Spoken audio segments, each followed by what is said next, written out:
Welcome to the Sri Lankan Understanding, a platform on which we explore the past, present and future of Sri Lanka, an island in the Indian Ocean, and we look at the potential of the country going forward. Our topic for discussion today is arbitration and its potential for Sri Lanka. As our guest today, we have an attorney at law who is accredited mediator, a commercial arbitrator, and a member of the International Arbitrator London, Janaka Basuriya. Thank you so much, Janaka, for taking time to join us on the Sri Lankan Understanding. Thank you for having me, George. It's a pleasure to be here. Janaka, if I were to ask you, what is arbitration all about and why is it important? Well, George, it has a long answer as well as a shortened form answer. I would say in essence, arbitration is an alternative dispute resolution mechanism. What I meant by alternate dispute resolution mechanism means is that as opposed to a conventional litigation system of a country, parties or litigants are given an option to resolve their disputes outside court or outside of a standard legal system. Having said that, there are different types of ADRs. For example, you have mediation, you have commercial arbitration, you have reconciliation, adjudication, or even contract renegotiation. Especially of this kind of era, companies or market forces tend to renegotiate their agreements, commercial agreements, where they would not want to go to courts just for the tiny minute thing. So these are all called ADRs or alternative dispute resolution mechanisms.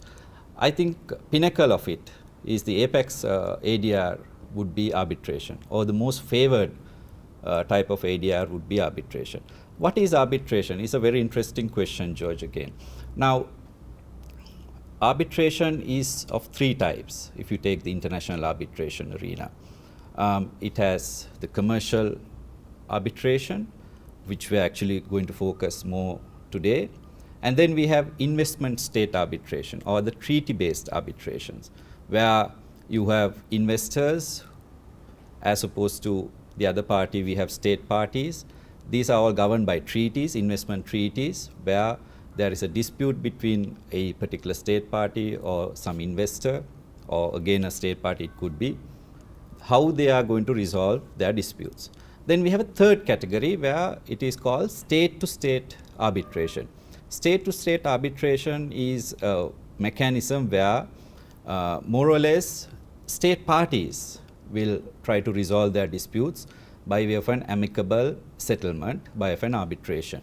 More or less, they are relying on public international arbitration treaties or conventions. For instance, the famous Croatia-Slovenia case, and then in fact we have regional examples like India, Pakistan going into some sort of an arbitration. These are all maybe relating to their border disputes, their marine pollution issues and things like that. So this is more or less into, as I said, public international relations or public international law related disputes. This is not the purview of real international commercial arbitration per se. Then arbitration is twofold. It can have a domestic arbitration. It can be of a international nature, international commercial arbitration. So the very foundation for arbitration is laid down by the convention called New York Convention. This is one of the most favored international instruments by the state parties. As you know, as a diplomat, you would appreciate the fact that this has been ratified by 146 countries thus far. Virtually any trading country, it says, any trading country in the world is a party to this convention. So though we call it New York Convention, the proper name of the convention is International Convention on Recognition and Enforcement of Foreign Arbitral Awards. Okay. So it gives the recognition to a certain arbitral award, and also it accommodates, state parties are duty bound to accommodate and allow the enforcement of foreign arbitral awards. So this is quite a little bit of jargon. Let me simplify and explain this whole process, how it works. Now, in the commercial world, George, you would also know, there are contracts. Everything is governed under a commercial contract. So these may run into sometimes millions of trillions of dollars maybe. So commercial world will not wait for a court judgment, they will not want to have a judgment which cannot be enforced in a foreign territory.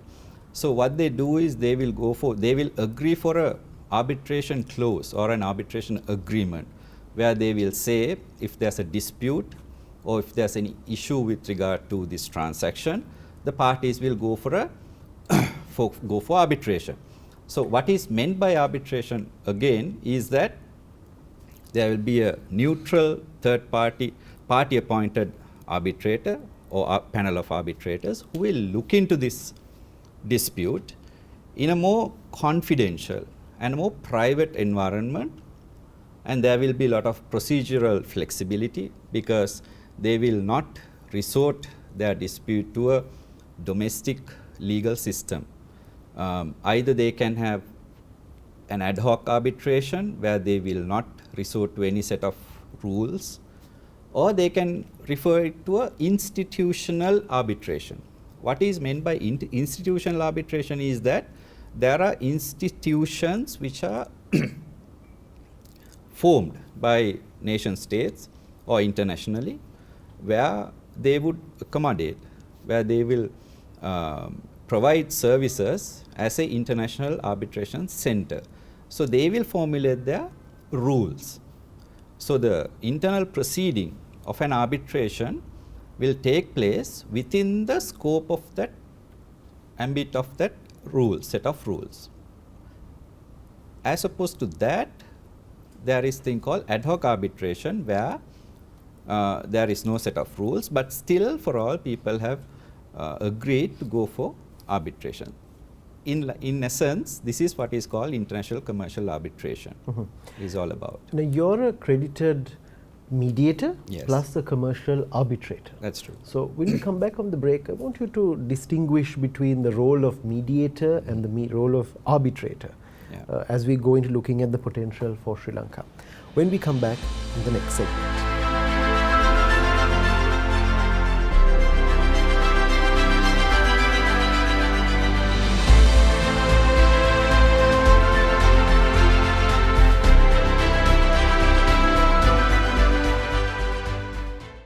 Welcome back to the Sri Lankan Understanding. We're in conversation with Janaka Basuriya, and we're talking about arbitration and its potential for Sri Lanka. Janaka, you gave us a very good overlay of what exactly arbitration is, the different categories, how it happens. Now, as I mentioned earlier, you are also a mediator. Now, how do we differentiate arbitration and mediation? So, as I mentioned earlier also, a mediator, it's important for us to understand how a mediation works for you to get a better understanding of what kind of a role a mediator would play. Mediation happens in an enclosed place decided by the parties, and the parties have absolute control over the proceedings, right? As opposed to an arbitrator, once an arbitrator is appointed, he commands, at least the proceedings will be commanded by the arbitrator. He would act as a de facto judge, I would say. He has certain autonomy which was vested by the parties onto the arbitrator on consent. The mediator is doing a lot more work with the two parties, exactly, or parties involved. So he would work to facilitate a amicable settlement. At a mediation, George, it's very interesting. You have a joint meeting with the parties as an opening meeting for you to understand the co-issue. And then a mediator will have separate meetings with each of the parties. You call it the breakaway rooms or whatever. You have a separate meeting with them, which is confidential again. And then at that particular meeting, mediator should be able to grasp what is the co-issue of that particular party. What what that party is intending to acquire. As well as he should win the hearts of that particular party to say that, okay, I am a mediator, I am the middleman here, and I am going to introduce this dispute to the other party in a manner that would both parties or multiple parties will arrive at an amicable settlement. Mm-hmm. So at the negotiating table thereafter, he would put on table, this is party X and this is their dispute and this is the story. This is what they want to disclose. Now there is also a very strong legal essence here. Yeah. But at the same time, we understand that arbitration is not only in the legal sphere. That's right. It can extend to other spheres. Could you tell us about that? Yes, that's a very interesting point about ADRs, especially international arbitration or commercial arbitration for that matter, because not only lawyers, but also people who are experts in certain sphere or a discipline could be appointed as an arbitrator. For example, an engineer, an architect, an accountant. Those people can be appointed as arbitrators, I mean, subject to certain qualifications that they acquire. For example, there are multiple institutes that train arbitrators. There are international bodies, charter bodies, that you can acquire your status as an arbitrator. For example, the Chartered Institute of Arbitrators in London. Mm-hmm. So they will accredit you as a chartered arbitrator, where you will get the qualification to work as an arbitrator wherever in the world. In any of the ratifying countries, New York Convention ratifying countries, you can act as an arbitrator.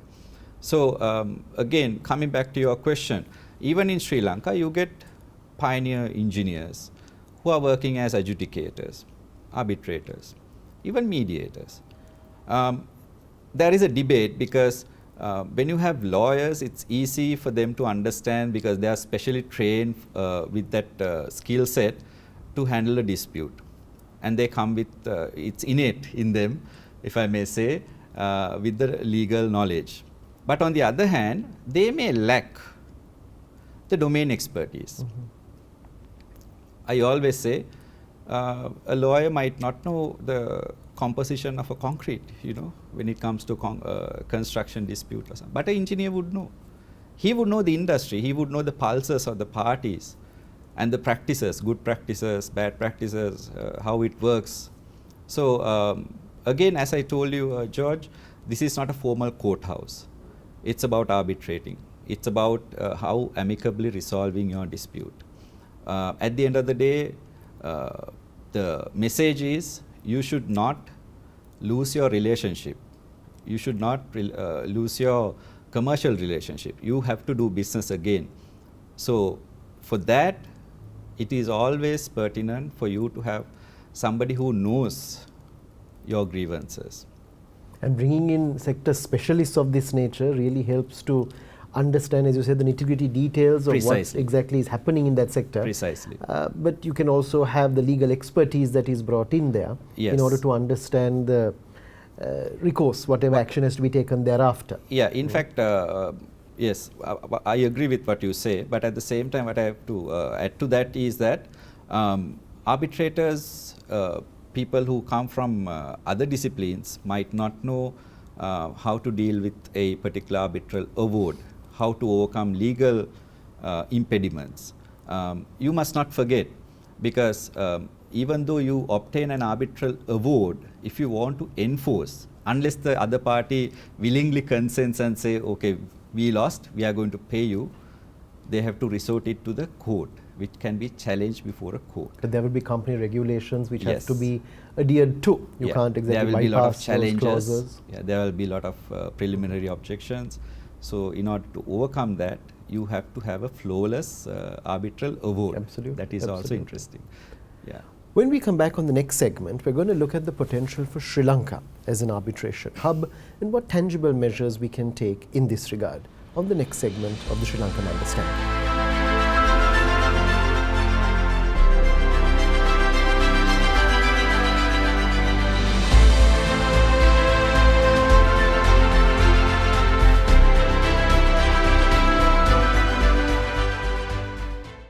Welcome back to the Sri Lankan Understanding.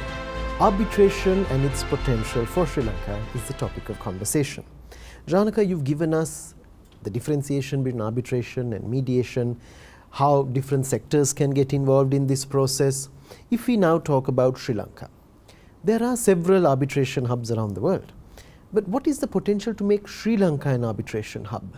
That's a very interesting question, and I think lawmakers and the stakeholders of this country have been discussing this over and over again.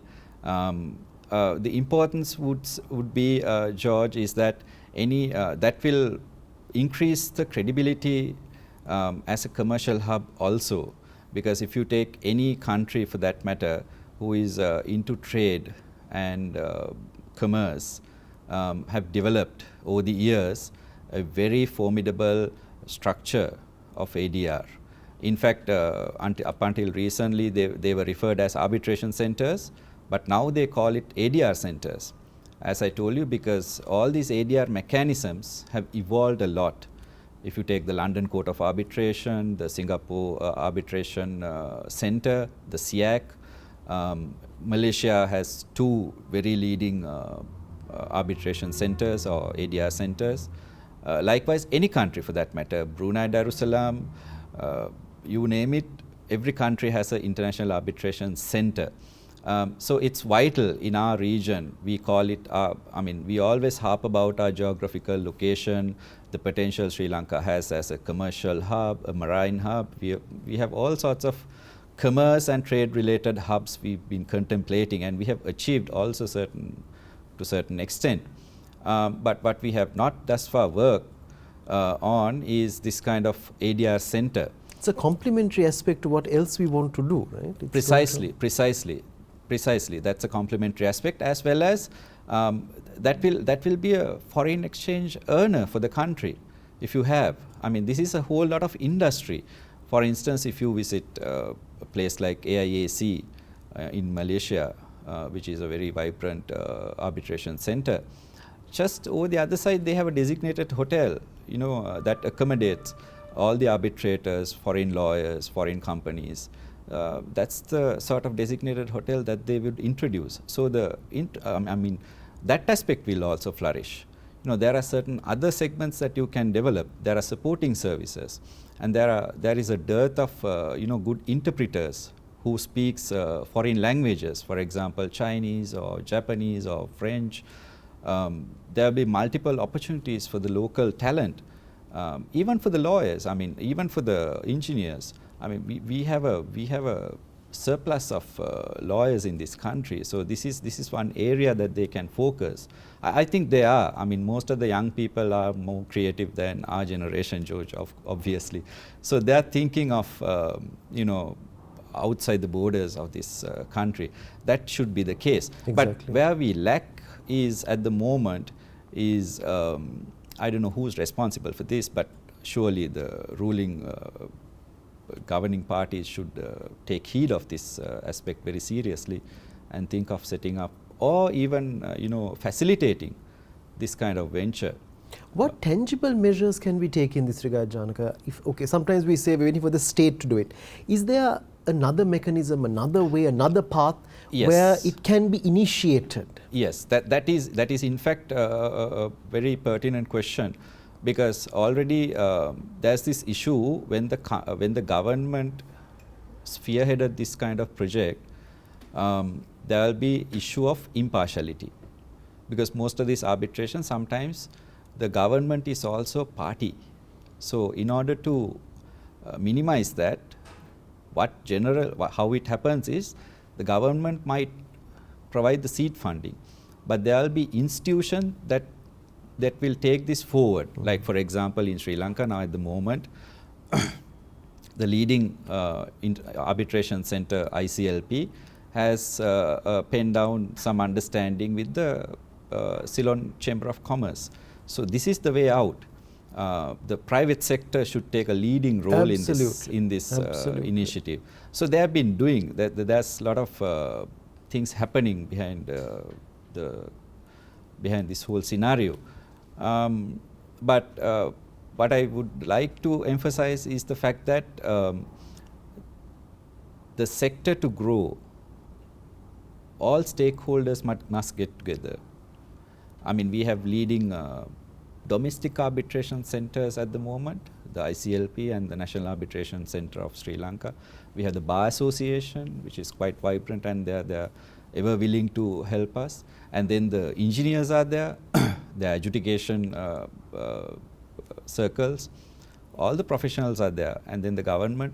They should all come together and then think of a more formal, uniformed approach to the world, to the region. And this is where you made very valid points. They're bringing the private sector taking the initiative as the engine of growth, where you're going to see some potential, because looking at it from outside, or looking at it from outside of the state purview, you're going to see that there are lots of stakeholders who can play a big role, who are going to benefit in the process. Definitely. So they might as well take the first step forward, rather than sitting back and hoping that the state would do, hoping that ministries, governments would take initiatives.